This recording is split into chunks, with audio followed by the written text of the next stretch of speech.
Target यही है, सिलो area भी खत्म कर दो, जनजातियों को खत्म कर दो, उनकी जमीन लूट लो, उनकी खनिज संपदाओं को लूट लो। आप दरअसल किसी वेस्टेड इंटरेस्ट के वजह से इन नियमों को डिले करवा रहे हैं। हमारी आबादी तो एक लाख भी नहीं है। मेरे पास क्या इंटरेस्ट रहेगा? आप संविधान दिखा करके घूम रहे हो, उछल उछल के वोट मांग रहे हो, ये संविधान खत्म हो जाएगा, हमें वोट दो। आप क्या बताना चाहते हो देश दुनिया को?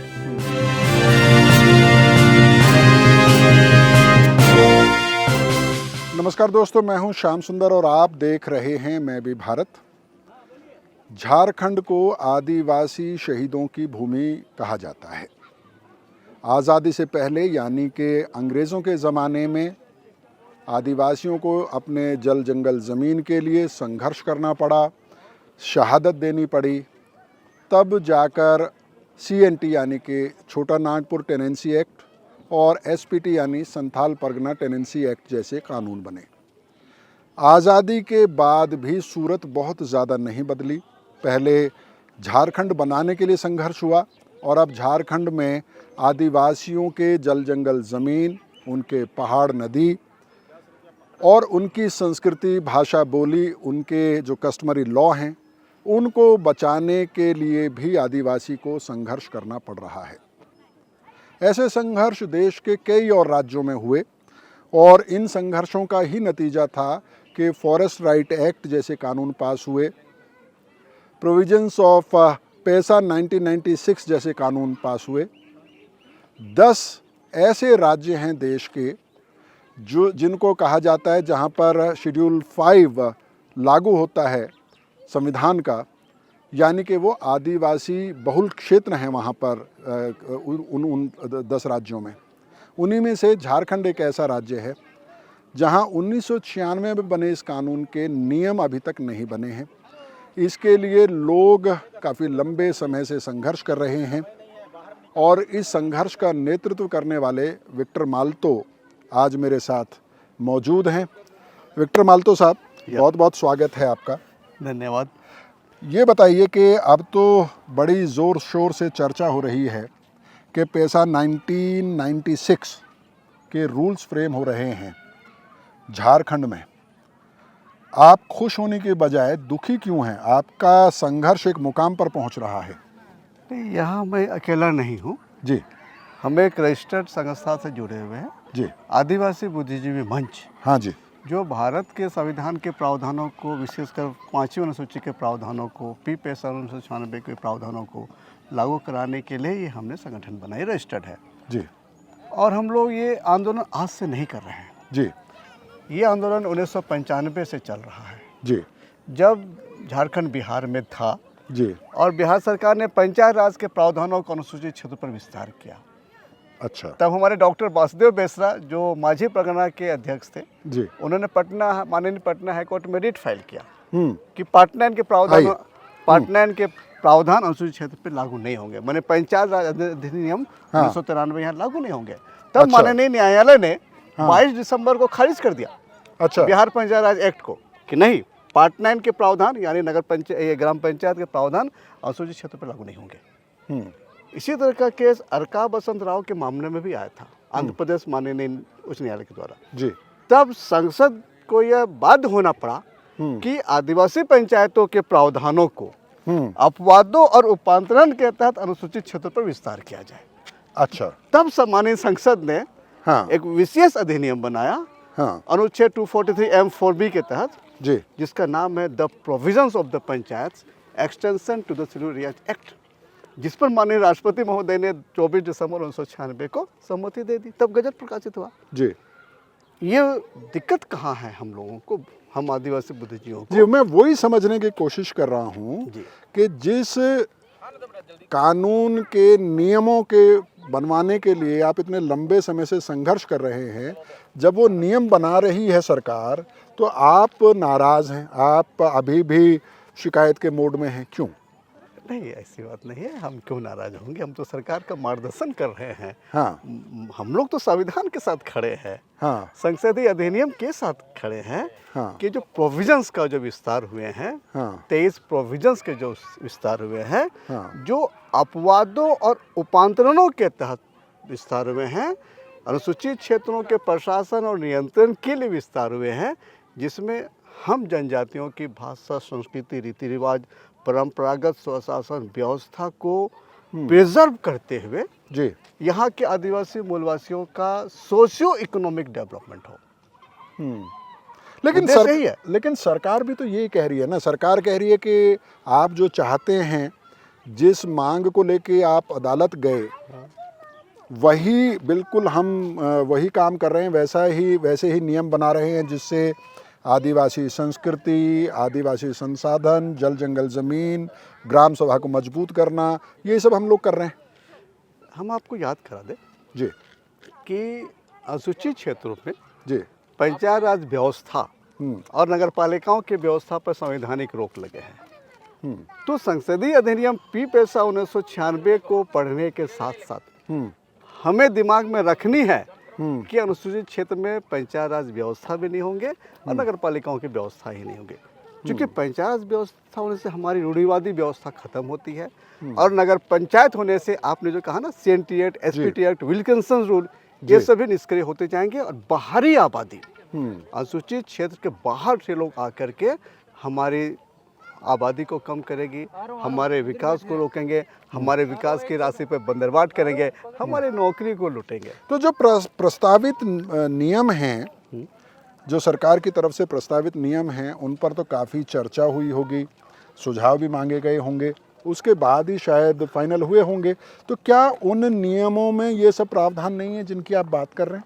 देखिए, माननीय ये क्या नाम है, माननीय न्यायपालिका पे जी हम लोगों ने जब रिट याचिका दाखिल की और जब माननीय झारखंड उच्च न्यायालय ने 29 जुलाई 2024 को जब परम आदेश दिया झारखंड सरकार को, आप 2 महीने के अंदर नियमावली बनाओ और पेरेंट एक्ट पेशा 1996 के प्रावधानों के तहत नियमावली बनाओ।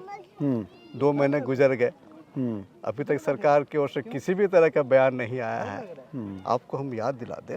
नहीं, लेकिन अभी तो पंचायत राज की जो डायरेक्टर हैं निशा उरांव, उनके बयान भी छप रहे हैं, सोशल मीडिया पर भी वो लिख रही हैं कि अब मंत्रिमंडल में जाने के लिए तैयार हैं नियम।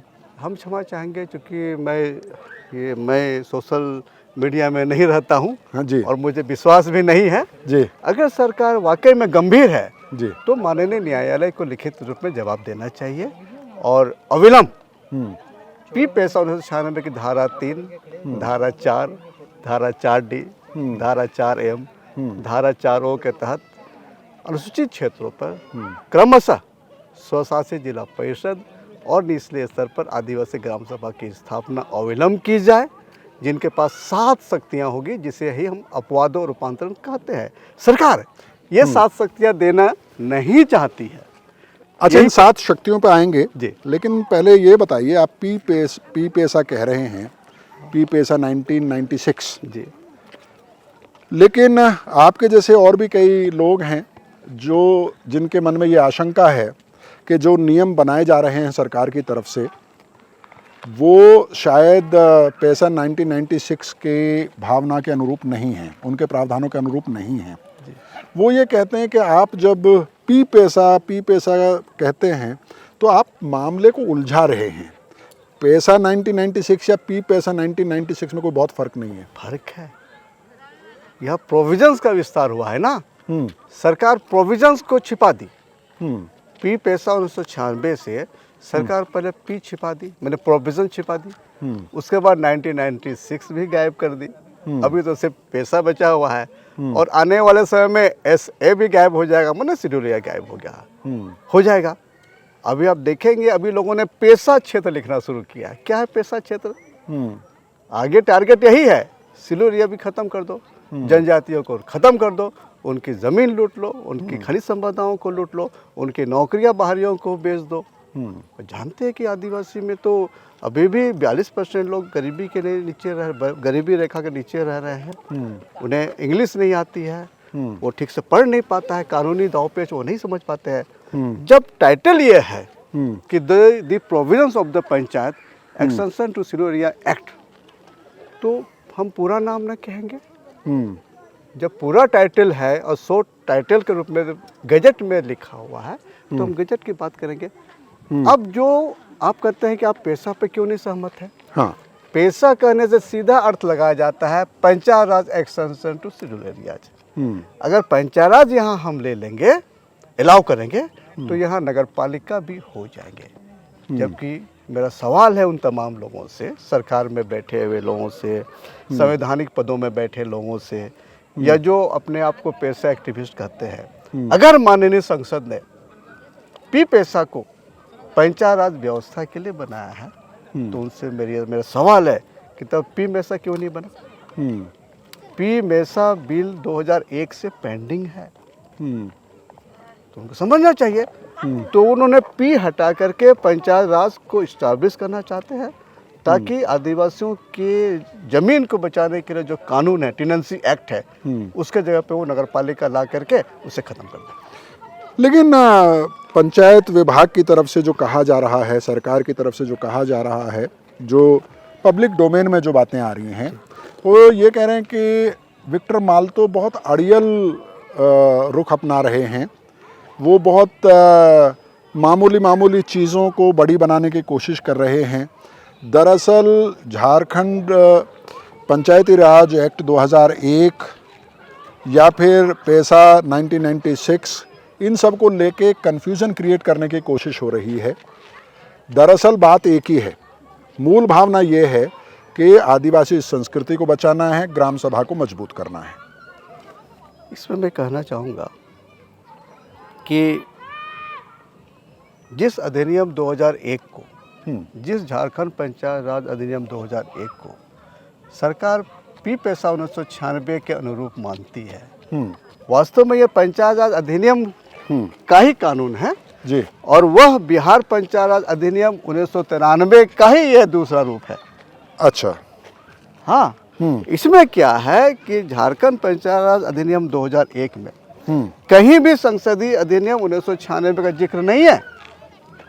अच्छा, ये जो मेन कंडीशंस है कि पार्ट 9 के प्रावधान जब भी अनुसूचित क्षेत्रों पर जाएंगे तो अपवादों और उपांतरणों के अधीन ही जाएंगे। झारखंड पंचायत राज अधिनियम 2001 में कहीं भी अपवाद और रूपांतरण जैसी कोई भी चीज़ लिखी हुई नहीं है, ना ही 1996 का जिक्र है। तो मोटे तौर पे आप ये चाहते हैं कि जो अनुसूचित क्षेत्र हैं, जो शेड्यूल्ड एरियाज हैं, उसमें नगर पालिका और जो 3 स्तर वाली पंचायत व्यवस्था है, 3 टियर पंचायत राज व्यवस्था है, वो लागू नहीं होनी चाहिए। असंवैधानिक है, लागू नहीं, से संविधान में लिखा है। संवैधानिक रोक है, कॉन्स्टिट्यूशनल इंजंक्शन है। ये हम नहीं कह रहे हैं, भारत का संविधान कह रहा है। अच्छा, ये बताइए कि मान लीजिए आपकी बात मान ली जाती है और पी पेशा लागू हो जाता है, जैसे आप कहते हैं पंचायत राज एक्सटेंशन टू शेड्यूल एरियाज 1996 के प्रोविजंस। पंचायत राज नहीं हो जी, ये प्रोविजंस ऑफ पंचायत है। अच्छा, प्रोविजंस ऑफ पंचायत। हाँ, वही ना, अगर हम पेशा कहेंगे तो पंचायत राज लोग थोप देंगे ना, जो अच्छा, बाकी ये आशंका है आपको। नहीं, चलिए, आप जो कह रहे हैं सरकार की मंशा है, मेरा आशंका नहीं है। हाँ, सरकार की मंशा ही है पंचायत राज को एक्सटेंड। अच्छा, मान लीजिए आप जो कह रहे हैं कि पी पेशा लागू करिए जी, पी पेशा अगर लागू हो गया जी, और जो नगर पालिकाएं हैं, जो ग्राम पंचायतें हैं, मुखिया प्रधान, ये व्यवस्था खत्म हो जाती है, तो जो गैर आदिवासी शेड्यूल्ड एरियाज में रह रहे हैं उनके अधिकारों का, उनके हकों का क्या होगा, ये एक आशंका जताई जा रही है। किन से जताई जा रही है? मीडिया में सुनने में आ रहा है कि जो मूलवासी हैं वहाँ के, उनका क्या होगा, जिनको आप दीकू कहते हैं, जो पहाड़ से आके बस गए हैं, बरसों से रह रहे हैं उन इलाकों में, उनके अधिकारों का क्या होगा?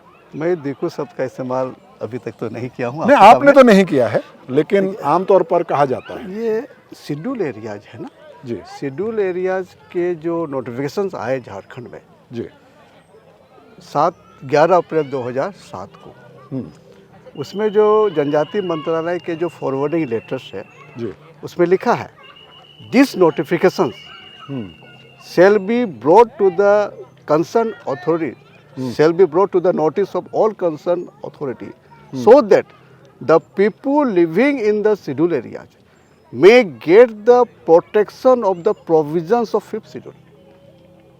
अच्छा, उस इलाके में रहने वाले हाँ, सभी लोगों को हाँ, 5वीं अनुसूची के प्रावधानों के तहत प्रोटेक्शन मिले।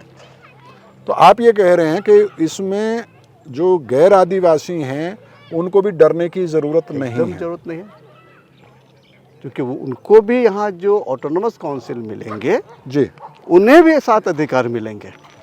जी यहाँ तो पी पैसा को लोग समझने ही नहीं दिए है ना 28 सालों से। हाँ पी पैसा को समझ नहीं दिए हैं 28 सालों से। वो तो आदिवासी मूलवासियों में एक दीवार बना के रखे हैं। अगर ये बात बता दी जाती कि यहाँ पंचायत नगर पालिका नहीं होंगे या सरकार स्वयं जो है कि चुनाव नहीं थोपती, तो आज झारखंड की तस्वीर कुछ और होती। 5वीं अनुसूची के प्रशासन और नियंत्रण के लिए ही पी पैसा 1996 आए हैं, ताकि 5वीं अनुसूची क्षेत्र में दो बातें हैं, ये बात जानी चाहिए समाज में, शांति और स्वच्छ प्रशासन। दूसरा उद्देश्य है क्या?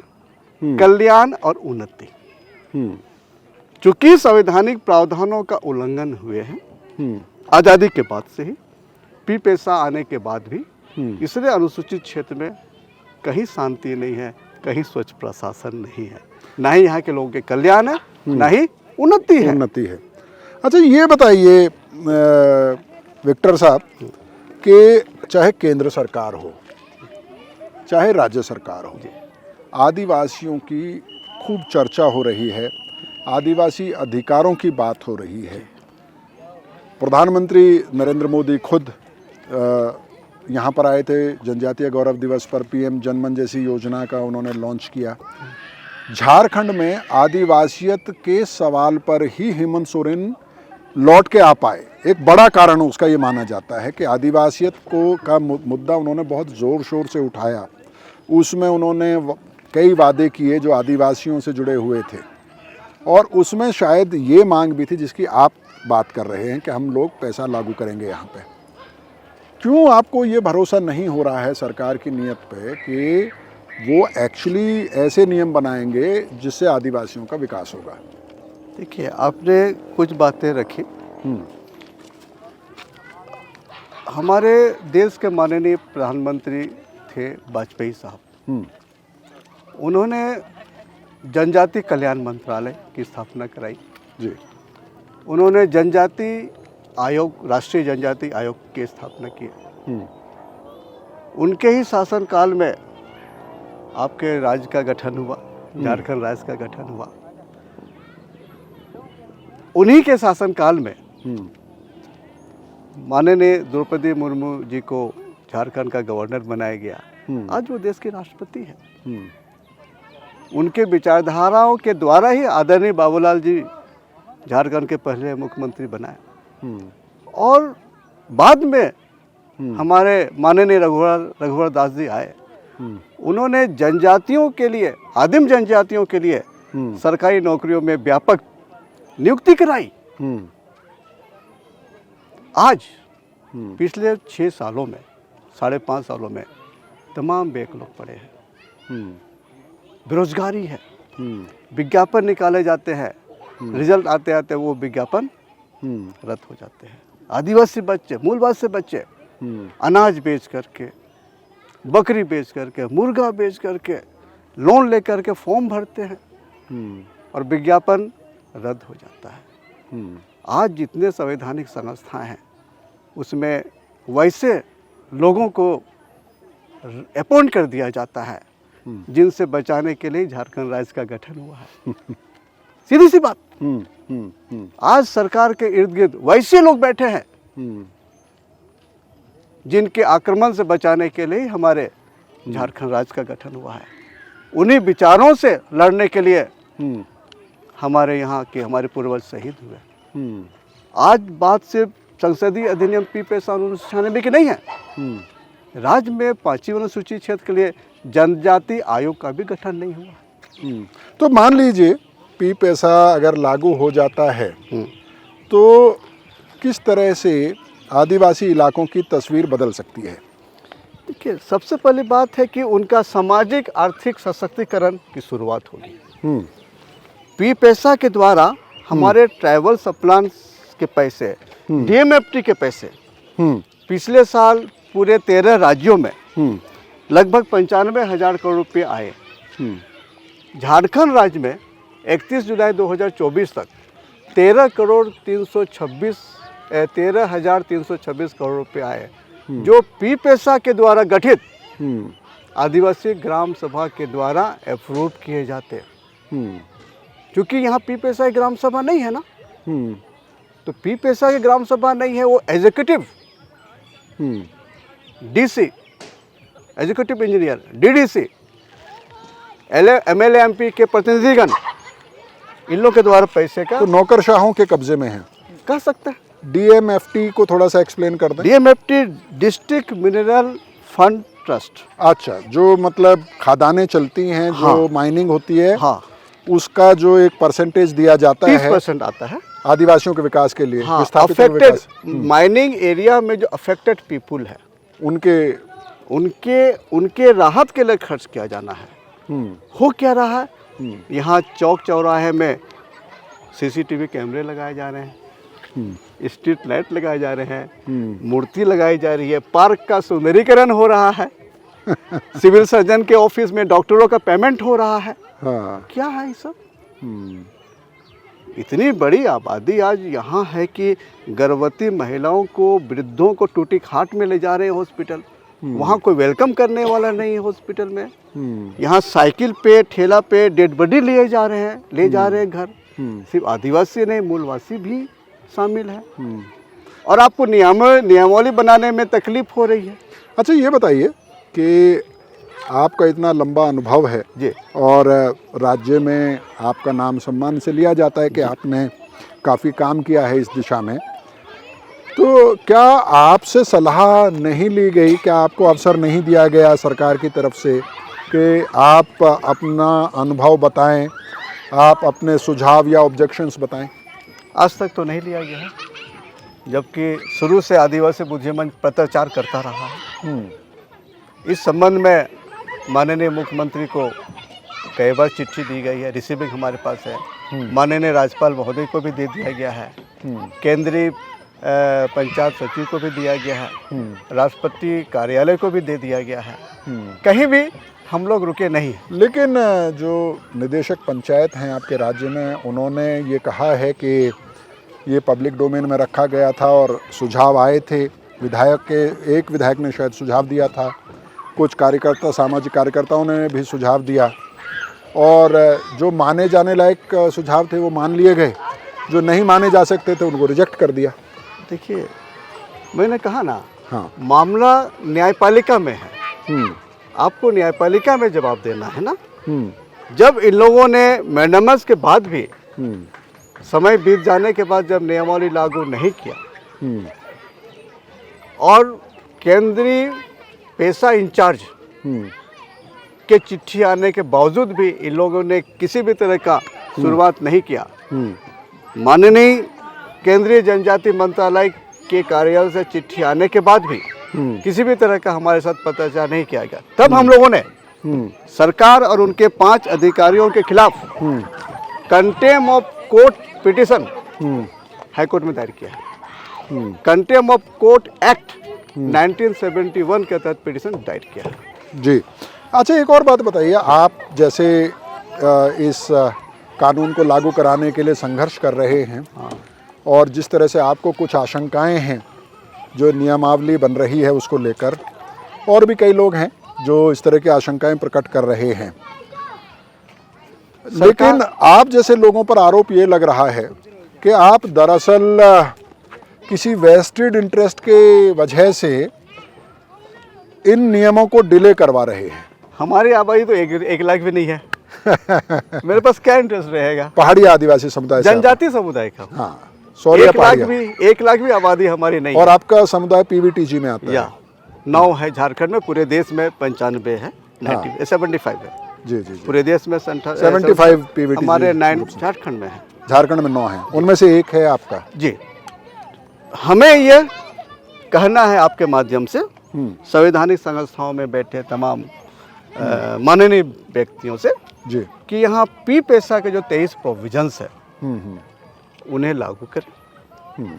जो प्रशासनिक व्यवस्था जो है 6 शेड्यूल के पैटर्न यानी आदिवासी ग्राम सभा दे। धारा 5 पी पेशा के जो उपबंध 5 है बहुत इम्पोर्टेंट है, इसका ध्यान आपके चैनल के माध्यम से मैं देना हाँ, चाहूँगा। एक एक करके मैं आपसे पूछता हूँ। हाँ, जब आप कहते हैं 6 शेड्यूल के जो पैटर्न हैं वो लागू होना चाहिए, हाँ, 6 शेड्यूल आते ही ऐसा लगता है कि आप ऑटोनोमस काउंसिल का डिमांड कर रहे हैं, इसको थोड़ा क्लैरिफाई करिए। 1994 में जी या 95 में जी जब पंचायत राज व्यवस्था निरस्त हो गए, जी तब तत्कालीन आरजेडी की सरकार ने झारखंड एरिया ऑटोनोमस काउंसिल बनाया। उसका गजट मैं उपलब्ध करा दूंगा। तो झारखंड एरिया ऑटोनोमस काउंसिल 18 जिले को मिला के बनाया गया। 6 शेड्यूल पैटर्न पे था उस समय। आज जो कह रहे हैं कि 6 शेड्यूल पैटर्न नहीं होगा, वो भी तो उस समय मेंबर थे। उस समय झारखंड एरिया ऑटोनोमस काउंसिल आपने स्वीकार कर लिया, 4.5 साल तक उसको एंजॉय भी किया, और झारखंड गठन होने के बाद 30 मार्च 2001 को उस स्वशासित परिषद को डिसॉल्व किया गया। मैं गजट दे दूंगा। तो जो लोग कहते हैं कि 6 शेड्यूल पैटर्न यहाँ नहीं हो सकता है, उन लोगों को आप इस चैनल के माध्यम से गजट दिखा सकते हैं। तो आप चाह रहे हैं कि शेड्यूल 6 के पैटर्न्स यहाँ पर लागू हों? हो चुके हैं। नहीं, एक बार हो चुके हैं लेकिन अभी नहीं। अभी भी उसे 1997 से जी 1996 में जो 23 प्रावधान आए ना जी, उनको बदलने की, रिपील करने की समय सीमा 1 साल ही निर्धारित है। उसके बाद तो सभी स्थापित हो गया अच्छा, है। एक बात की क्लैरिटी हुई। दूसरी बात ये बताइए कि जो सरकार कह रही है और जो आप कह रहे हैं जी, उसमें क्या कॉन्ट्राडिक्शन है, क्या विरोधाभास है? सरकार पंचायत राज नगर पालिका को यहाँ थोपना चाहती है ताकि हमारा अस्तित्व खत्म हो जाए, जमीन पर हमारा मालिकाना हक खत्म हो जाए। तो आप ये कह रहे हैं कि ये नियमावली बनने के बाद भी जो 3 टियर पंचायत सिस्टम है वो खत्म नहीं होगा आदिवासी इलाकों में? वो समान क्षेत्र के लिए है ना। हाँ, झारखंड पंचायत अधिनियम 2001 वो समान क्षेत्र के लिए संवैधानिक है। हाँ, अनुसूचित क्षेत्र के लिए माननीय संसद ने पी पेशा 1996 बनाया है। हाँ, तो यहाँ तो लागू होंगे ना वो ना। हाँ। नहीं, लेकिन ये ऑटोमेटिक नहीं होगा कि जब यहाँ पर पैसा 1996 के रूल बन जाएंगे तो वो ऑटोमेटिकली शेड्यूल एरियाज में वो काम नहीं करेगा, निरस्त हो जाएगा? झारखंड पंचायत राज अधिनियम का विस्तार लोग अनुसूचित क्षेत्र पर कर दिए हैं। अच्छा, इस पे सरकार संशोधन लाएगी JPRA 2001 में। उसके जो धाराएं हैं जो JPRA 2001 को एक्सटेंड किया शेड्यूल एरियाज में, वहाँ रिपील होगा, रिपील करेगी। तो उसको बिना रिपील के वो पैसा रूल्स कैसे लाओगे आप? जब ऑलरेडी यहाँ 3 टियर पंचायत व्यवस्था है तो फिर से आप पंचायत राज व्यवस्था के लिए अलग से कानून क्यों बना रहे हो? हमारा ऑब्जेक्शन यही है। जब पंचायत चुनाव आपने बिना नियमावली के कर ही दिए 3 सालों तक आदिवासी इलाकों में, अनुसूचित क्षेत्रों पे। जी, अनुसूचित क्षेत्र आदिवासी इलाका नहीं है। हाँ जी, शेड्यूल्ड एरियाज बेसिकली। तो शेड्यूल्ड एरिया में जब बिना नियमावली के आप 3 बार चुनाव करा दिया, कैसे आपने 15 फाइनेंस कमीशन के पैसे खर्च कर रहे हैं? कैसे आप लाभुकों की पहचान कर रहे हैं? आप कैसे बालू घाटों का ऑक्शन कर रहे हैं? कैसे आप कोयला माइनिंग को लीज दे रहे हो? नहीं, सरकार का कहना है कि सुप्रीम कोर्ट में मामला गया था और उनकी जो सरकार का जो स्टैंड है उसको विंडिकेट किया है सुप्रीम कोर्ट ने। सरकार क्या कर रही है? जी, सरकार, मैं इसमें 2 लाइन सुनाना चाहूँगा आपको मैं। जी जी, प्लीज़।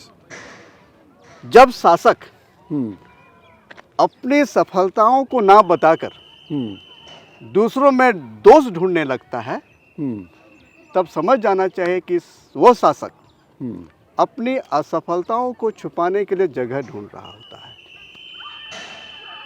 इसका संदर्भ बताइए। सरकार असफल है, वो आरोप लगा रही है ना सरकार हम पर। आप नियमावली बनाओ, आप 24 साल तक कहाँ थे? क्या आदिवासी अपने लिए बने कानून को लागू कराने के लिए हाई कोर्ट और सुप्रीम कोर्ट जाएगा? और आप संविधान दिखा करके घूम रहे हो, उछल उछल के वोट मांग रहे हो। ये संविधान खत्म हो जाएगा, हमें वोट दो। आप क्या बताना चाहते हो देश दुनिया को? हम्म, आप जब संविधान दिखाकर वोट मांगा है हम्म।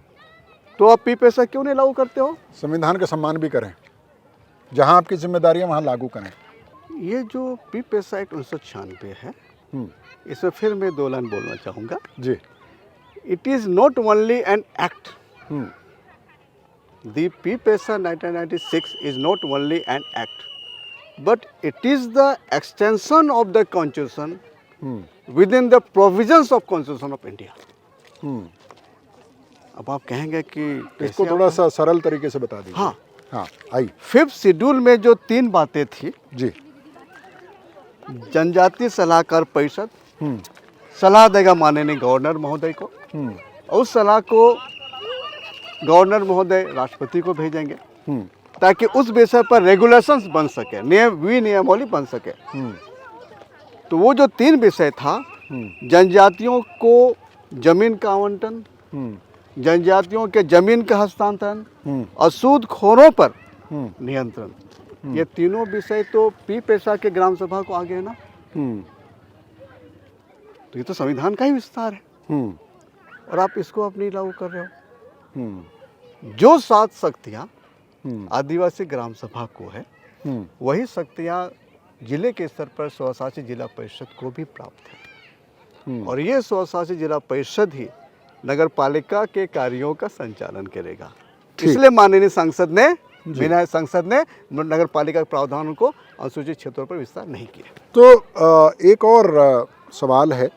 आपने कहा कि आप सोशल मीडिया पर बहुत एक्टिव नहीं हैं, बहुत ज़्यादा ध्यान नहीं देते हैं, लेकिन सोशल मीडिया का युग है और काफ़ी बहस इस वक्त में पी पैसा या पैसा 1996, JPRA 2001 इसको लेके चल रहा है। काफ़ी बहस चल रही है और इस बहस को कुछ लोग बाहर बैठ के भी देख रहे हैं। कुछ लोग ये कह रहे हैं कि समझ में नहीं आ रहा है कि जो लोग सरकार पर सवाल उठा रहे हैं वो बिल्कुल 1, 2, 3, 4 पॉइंट्स में बताएं कि वो क्या चाहते हैं, क्या करना चाहिए सरकार को, क्या कैसे नियम बनाने चाहिए, क्या उनका मंतव्य है, वो बिल्कुल स्पष्ट होना चाहिए जिससे कि ये कन्फ्यूज़न दूर हो, क्योंकि एक्टिविस्ट के बीच में भी डिफरेंसेस देखे जा रहे हैं। तो आप अगर बहुत सरल भाषा में बताएं कि आप क्या चाहते हैं सरकार से। हम चाहते हैं कि माननीय संसद ने पार्ट 9 के प्रावधानों को, यानी पंचायतों के प्रावधानों पार्ट को 9 ऑफ कॉन्स्टिट्यूशन ऑफ कॉन्स्टिट्यूशन अनुसूचित क्षेत्रों पर अपवादों और उपांतरण के तहत विस्तार किया है, जिसका जिक्र पी पैसा अधिनियम 1996 की धारा 4 में जिक्र है। उनका विस्तार कर दे। लेकिन सरकार ने उन तमाम प्रावधानों को हटा दिया है जो पी पैसा के 23 प्रोविजंस में है। अच्छा, अब मैं आपसे सिंपल उसमें पूछना चाहूँगा कि आपके हिसाब से अगर ये एक्सटेंशन हो जाएगा, अगर सरकार आपकी बात को मान लेगी, तो ग्राम सभा को क्या क्या शक्तियाँ मिलेंगी और आदिवासी या जो अनुसूचित क्षेत्र के जो लोग हैं उनको किस तरह की ताकतें मिलेंगी। देखिए, ग्राम सभा 3 तरह के होते हैं जी। एक ग्राम सभा है जो भाग 9 के अनुच्छेद 243A में जिक्र है। उसकी परिभाषा यह है कि जब गांव के वैसे लोग जो 18 साल पहुंच चुके हैं और जो वयस्क है, मानसिक रूप से ठीक है, वे जब योजना बनाने के लिए बैठेंगे, है ना, जिनका वोटर लिस्ट में नाम है, वे जब योजना बनाने के लिए बैठेंगे तब वो सभा ग्राम सभा कहलाएगी, जो राज्य के कानून से चलेगा। ठीक, राज्य के कानून से चलेगा। दूसरा ग्राम सभा आता है वन अधिकार अधिनियम 2006 का। इसमें वैसे लोग बैठेंगे जो जनजाति होंगे और दूसरे अन्य वन्य परंपरागत निवासी जो पिछले 75 वर्षों से उस वन क्षेत्र में रहते हैं, उन्हें उन भूमिहीनों को पट्टा देने के लिए फॉरेस्ट राइट एक्ट की ग्राम सभा संपन्न होगी। यह भी राज्य के कानून से चलेगा। ठीक है। तो जब हमारे पास संसद के विशेष कानून अपवादों और रूपांतरण के तहत ग्राम सभा के गठन हेतु विस्तारित हो चुके हैं, जिसके तहत हमारे तमाम चीज़ें बचेंगी, तो इसे ना हमें आमंत्रित करना चाहिए, हमें देना चाहिए। सरकार से इसी बात पर हमारा डिफरेंसेस है, तकरार है आपकी। यस, कि आप ग्राम सभा की स्थापना क्यों नहीं करते हो, 7 शक्तियाँ क्यों नहीं देते हो। झारखंड पंचायत राज एक्ट 2001 में मैं इसलिए असंवैधानिक कहता हूँ, कमजोर कहता हूँ, कि झारखंड पंचायत राज अधिनियम 2001 में कोई भी प्रावधान अपवादों और रूपांतरण के तहत नहीं लाए गए हैं, ना ही संसदीय अधिनियम पी पैसा 1996 का जिक्र है। तो बेसिकली जो संविधान के प्रावधान हैं, जो उस कानून की मूल भावना है, उसका सम्मान नहीं किया जा रहा है, उल्लंघन किया जा रहा है, ये आप कह रहे हैं। हाँ, इसको अच्छा, एक बात और, ये बात जो आप कह रहे हैं, कुछ और एक्टिविस्ट भी ये बात कह रहे हैं, लेकिन एक फर्क है। वो भी ये कह रहे हैं कि विक्टर माल्तो जो पोजीशन ले रहे हैं वो एक्सट्रीम पोजीशन है। आंदोलन में कई पड़ाव आते हैं, आप आज कुछ हासिल कर लो और फिर अगले लक्ष्य की तैयारी कीजिए, अगली मंजिल को पाने के लिए फिर और लड़ाई लड़िए। तो अभी जो मिल रहा है वो ले लीजिए, बहुत ज़्यादा आप अड़ियल मत होइए, ये भी कहा जा रहा है। बात अड़ियल की नहीं है। हाँ, 2 और 2 4 होता है, इसे बोलने में क्या अड़ियल की भावना आती है। 2 + 2 4 ही ना हम कहेंगे, इसमें अड़ियल की बात क्या है। हम आपका ध्यान देना चाहेंगे जी, झारखंड पंचायत राज अधिनियम 2001 को लेकर के जी, उसके धारा 10 में हाँ, ग्राम सभा के अधिकारों का जिक्र है। हाँ, बहुत मजेदार चीज है, ये आप जरूर हाईलाइट कीजिएगा। हाँ, अनुसूचित क्षेत्र में ग्राम सभा के अधिकार दिखाए गए हैं। हाँ, 10 की उपधारा 5 में सारे अधिकार दे दिए। अब आप जब 10 के 5 8 में देखेंगे जी, धारा 10 ग्राम सभा का जिक्र है, धारा 10(5) अनुसूचित क्षेत्र में ग्राम सभा के अधिकारों का जिक्र है। 5 से जब आगे जाएंगे 8 और 9, वहाँ 2 बातें लिखी हुई है। आप ये सवाल जरूर सरकार से पूछिएगा। 8 में ये बात लिखी हुई है कि ग्राम सभा का कोई भी निर्णय राज्य के कानून को किसी भी तरह से प्रभावित नहीं करेगा। इसका मतलब राज्य सरकार चाहे कि उस गांव की ज़मीन ले लो, वहाँ उद्योग लगा दो, वहाँ किसी को पेट्रोल पंप बना दो, तो राज्य का जो निर्णय होगा उसको ग्राम सभा नहीं बदल सकता है। पहला ऑब्जेक्शन मेरा यहाँ है।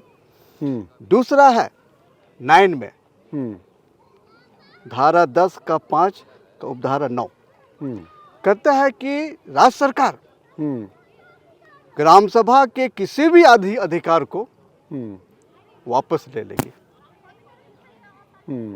या अधिकार को बदल सकती है। तो तमाम चीजें तो एग्जीक्यूटिव ब्यूरोक्रेट्स अपने पास रखना चाहते हैं ना। अच्छा, हमें तो कुछ देना नहीं चाहते हैं लोग ना। अच्छा, आप ये कह रहे हैं कि जो ये नौकरशाहों का जो नियंत्रण है वो उसे बनाए रखना चाहते हैं और ग्राम सभा की जो शक्तियां हैं जो मिलनी चाहिए संविधान के प्रावधानों के अनुसार, वो नहीं देना चाहते हैं। वो देखिए, सिर्फ नौकरशाह नहीं है, नौकरशाह, हाँ, एनजीओज, हाँ, एक राजनीतिक ताकत नहीं, मुझे चलिए राजनीतिक ताकत हम लोग लड़े हैं ना जी, हम लोग लड़े हैं ना जी, हम लोग लड़े हैं। जो लड़ता है उन्हीं को मालूम होता है कहाँ से उनको पंच लगता है। बाकी तो नहीं जानेंगे ना। तो आप ये कह रहे हैं कि पॉलिटिशियंस और एनजीओज, ब्यूरोक्रेट्स के साथ साथ एनजीओज भी, यस, एनजीओज है। क्योंकि अनुसूचित क्षेत्र में जी 20,000 से अधिक एनजीओ सक्रिय हैं जो ट्राइबल डेवलपमेंट के काम करते हैं। तो वो ये कह रहे हैं कि मतलब ग्राम सभा की बजाय एनजीओज करें विकास। हमको तो यही लग रहा है। और आज जितने हमारे खिलाफ खड़े हैं, हमारे इस विचारधारा का विरोध कर रहे हैं, उनमें से प्रमुख लोग हैं। नहीं, वही मैं आप पूछने वाला था Yes. आपसे कि क्योंकि अब इंटरव्यू के आखिर की तरफ हम लोग बढ़ रहे हैं इस बातचीत के, कि आपको नहीं लगता है कि आप इस लड़ाई में अकेले पड़ रहे हैं? बहुत लंबी लड़ाई आपने लड़ी है, ये बात सही है। आप अनुसूचित जनजातियों का भला चाहते हैं, इसमें किसी को कोई शक नहीं है, लेकिन लोगों को ये लग रहा है कि आपने जो पोजीशन ले ली है वो बहुत मुश्किल है उसमें कुछ हासिल करना। मैं तो अभी मुस्कुरा रहा हूँ। मैं अकेला कहूँ, हम लोग हैं। और 13 अनुसूचित क्षेत्र जिले के सभी विलेज हेडमैन, मानकी मुंडा, माझी प्रधान, पढ़ा राजा, राजी पढ़ा, डोकलो सोहर, सभी प्रतिनिधियों से हमारी बातचीत हो गई है। उनसे प्रस्ताव पारित करा लिया गया है। पी पैसा के तहत अनुसूचित क्षेत्रों पर स्वशासी जिला परिषद, आदिवासी ग्राम सभा की स्थापना की जाए। और पैसा को नकारते हुए पी पैसा को लागू करने के लिए हम लोग निर्णय ले लिए। कल प्रेस क्लब में, कल दिनांक 11 जनवरी 2025 को रांची प्रेस क्लब में एक प्रेस वार्ता का आयोजन किया गया है। उसमें 13 अनुसूचित क्षेत्र के जिले, 3 प्रखंड, 2 पंचायतों से विलेज हेड में लोग आएंगे। आप दोनों भी सादर आमंत्रित हैं। जी, आप आइए, उन लोग से मिलिए। हम लोग कोशिश करेंगे कि वहाँ पर रहें और आपकी बातचीत को और डिटेल में सुने। आपको एक चीज़ मैं बता दूं जी, क्योंकि पहली बार जी, मैं काफ़ी शुक्रगुजार हूँ, मैं भी भारत, आदिम जनजाति, मैं भी भारत जी, कि पूरे देश के लोगों को ये पता चला कि झारखंड आज भी अपने अस्तित्व की लड़ाई लड़ने के लिए सफलतापूर्वक तैयार हो चुका है। और अकेले हम नहीं हैं, अब तो न्यायपालिका भी हमारे साथ खड़ा हो गया है जी, राजभवन भी हमारे साथ खड़ा हो गया है जी, लोकतांत्रिक व्यवस्था का चौथा पिलर मीडिया भी हमारे साथ खड़ा हो गया जी, हम मुश्किल में कहाँ हैं? जी, मुश्किल में तो वे लोग हैं जो अभी तक हम जनजातियों के आर्थिक निधि से मौज मस्ती कर रहे थे, जी, है ना?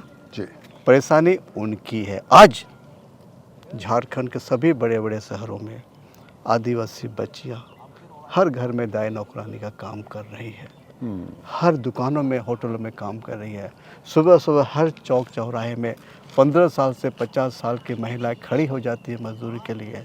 आज अनुसूचित क्षेत्र में अशिक्षा है, भूखमरी है, बेरोजगारी है, बीमारी है, भ्रष्टाचार है, मानव तस्कर हावी है। कभी कभी अन्य बंदूकों की आवाज़ भी आती है। क्यों आती है? इसलिए आती है कि वहाँ पी पैसा अधिनियम के प्रावधानों के तहत जो प्रशासनिक व्यवस्था का स्थापना होना चाहिए था, वो स्थापना झारखंड में भी नहीं हुआ है। और बाकी जो 9 राज्य है वहाँ भी पी पैसा के प्रावधानों का सही अनुपालन नहीं हुआ है। इस संबंध में हम आपको भारत सरकार के लेटर्स भी देंगे जी, हाँ, उसको भी आप कोट करेंगे। जी। मैं जितने भी बातें कहता हूँ या बोल रहा हूँ, सभी के डॉक्यूमेंट्स, प्रूफ हमारे पास है। हम राज्य सरकार का फिर हम ध्यान आकृष्ट करना चाहेंगे, जिन लोगों के लिए झारखंड का गठन हुआ है, जिन लोगों के लिए झारखंड बना है, उनकी भाषा, संस्कृति, अस्मिता, परंपरागत स्वशासन व्यवस्था, उनके शैक्षणिक, सांस्कृतिक और आर्थिक विकास के लिए हम फिर से आपसे अपील करेंगे, जी, प्रार्थना करेंगे जी, कि आप पी पैसा अधिनियम को अविलंब लागू कीजिए जी, और भारत का संविधान को सम्मान दे। तभी देश की राष्ट्रीय एकता, अखंडता बनी रहेगी और हमारा देश चमकेगा। जी, बहुत बहुत शुक्रिया विक्टर माल्तो साहब, आपने हमारे लिए समय निकाला। तो दोस्तों, झारखंड में जो एक महत्वपूर्ण बहस चल रही है अनुसूचित जनजाति क्षेत्रों के लिए, शेड्यूल एरियाज़ के लिए, ये एक बहुत महत्वपूर्ण बहस है। और उस बहस में जो अलग अलग पक्ष हैं, जो अलग अलग विचारधाराएं हैं, जो अलग अलग स्टैंड हैं, हमारी कोशिश है कि वो सब हम आपके सामने ला सकें और ये बहस एक सार्थक बहस बन सके और एक ऐसा कानून या उस कानून के ऐसे नियम बने जिससे ग्राम सभा, आम आदिवासी, अनुसूचित क्षेत्रों में रहने वाले बाकी समुदायों के लोग सच में उनका सशक्तिकरण हो सके और संविधान को सही मायने में उन इलाकों में संविधान के प्रावधानों को लागू किया जा सके। बहुत बहुत शुक्रिया। आप इस बारे में क्या सोचते हैं कमेंट बॉक्स में हमें ज़रूर बताएं।